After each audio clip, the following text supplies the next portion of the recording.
Welcome back to the deep dive. Today we're taking a closer look at a product that's been getting a lot of attention online. It's called the Lux Blaze Lighter. Right. And it's being advertised as this very modern, premium smart gadget, with advanced ignition technology. So our job today is to unpack that, see if the product itself actually holds up to all that marketing. Exactly. Our mission here is really to understand the gap between consumer expectations, what you think you're buying, and the real-world performance. Is this thing legitimately better, or is it just a classic case of very, very good marketing? Right. The core promise is better performance, better safety, more convenience than, a traditional lighter. So Yeah. let's get into it. Okay, so let's start with the most basic question. Does it work? It does. I mean, the ignition system functions, which is, the bare minimum. But here's the catch right away. The reviewer noted that this so-called advanced ignition doesn't actually feel revolutionary. No, not at all. It's not dramatically different from other electronic lighters that are, frankly, already out there. And that's a really key point. When a brand says advanced ignition technology, what they're often talking about is simple coil or plasma arc technology. Which has been around for a while. It's been commoditized. So if LuxBlaze was truly advanced, you'd expect to see some kind of genuine innovation.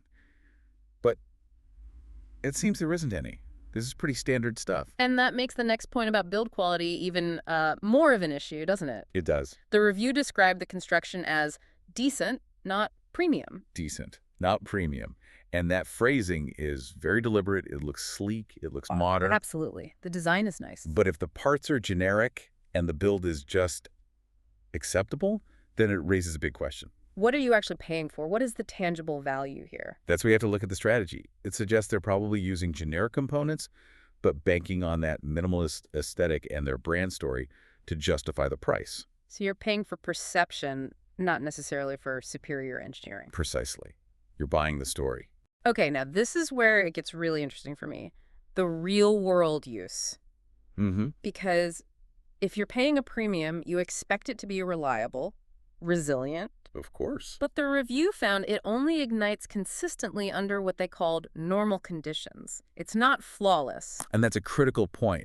Consistency is what separates a premium tool from a standard one.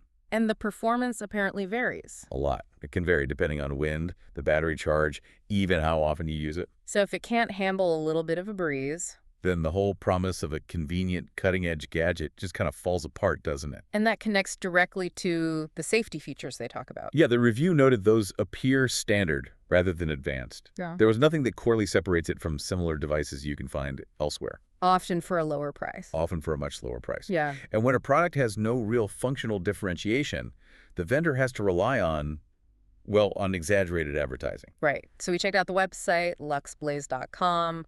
And it looks good. It's a professional site. The checkout process works fine.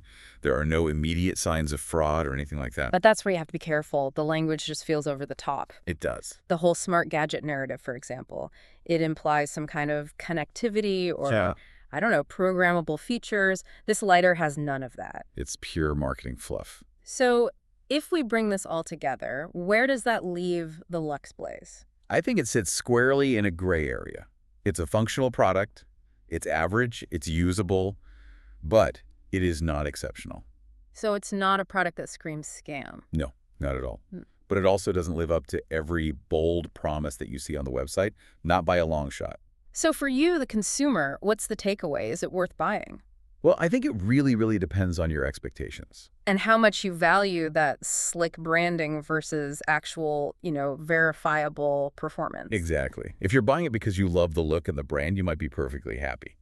But if you're expecting a revolutionary piece of tech, you're probably going to be disappointed. And that leaves us with a final thought for you to mull over.